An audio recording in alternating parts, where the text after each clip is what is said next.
satu yang tidak ingin saya tinggalkan dalam kesempatan ini. Kalau kita ingin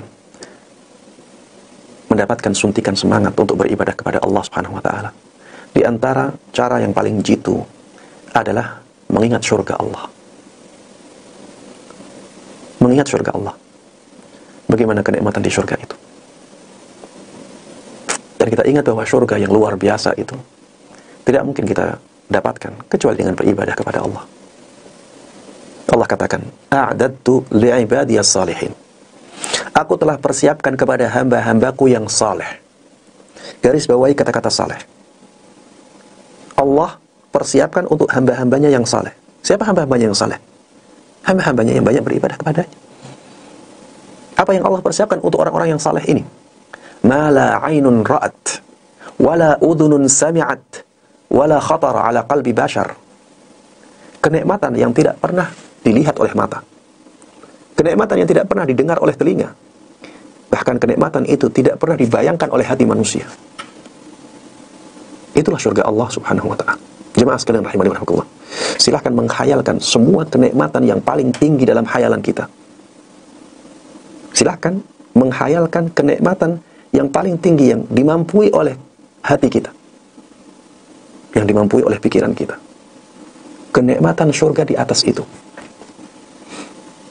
Dan ini tidak mungkin bisa kita dapatkan jamaah sekalian rahimani wa rahimakumullah kecuali dengan tunduk kepada Allah, dengan beribadah kepada Allah, selalu mencari keridhaan dan kecintaan Allah Subhanahu wa taala. Allah Subhanahu wa taala mengatakan, "Innal muttaqina fi dhilalin wa 'uyun." Di dalam surat Al-Mursalat Allah katakan, sesungguhnya orang-orang yang bertakwa mereka berada di tempat-tempat teduh di bawah-bawah pohon surga yang sangat teduh, sangat asri.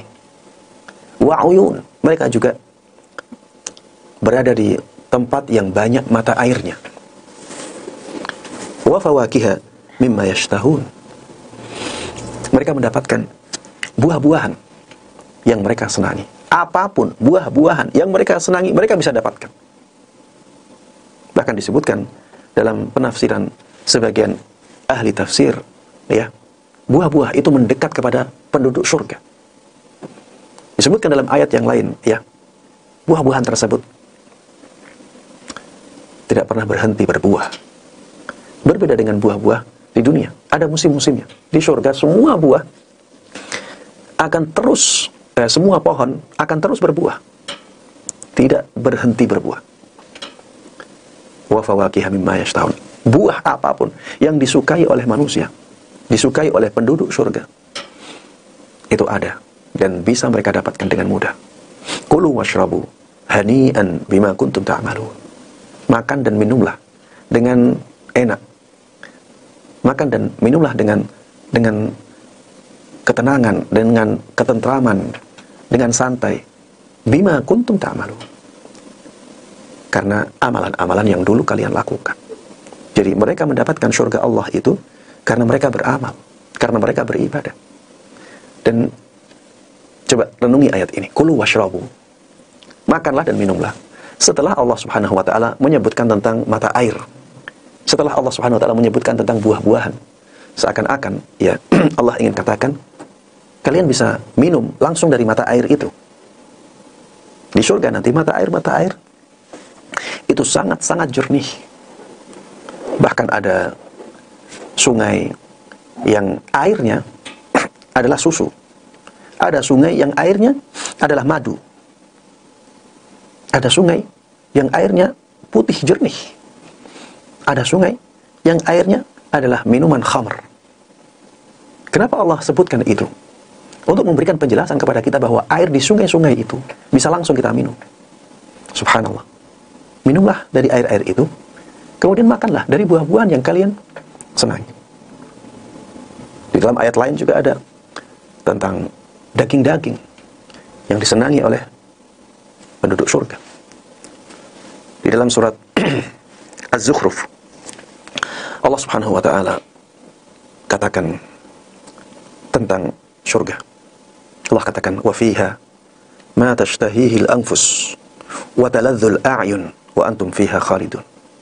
Di dalam surga itu ada apapun yang disukai oleh manusia. Apapun yang disukai oleh jiwa ada di surga. Penduduk surga kepingin apa, ada semua. Wa taladzul a'yun, apapun yang menyenangkan mata, Allah persiapkan semua. Dan itu tidak hanya sekejap, jamaah. Allah katakan, wa antum fiha khalidun. Kalian akan selama-lamanya di sana. Tidak ada batas akhir. Subhanallah.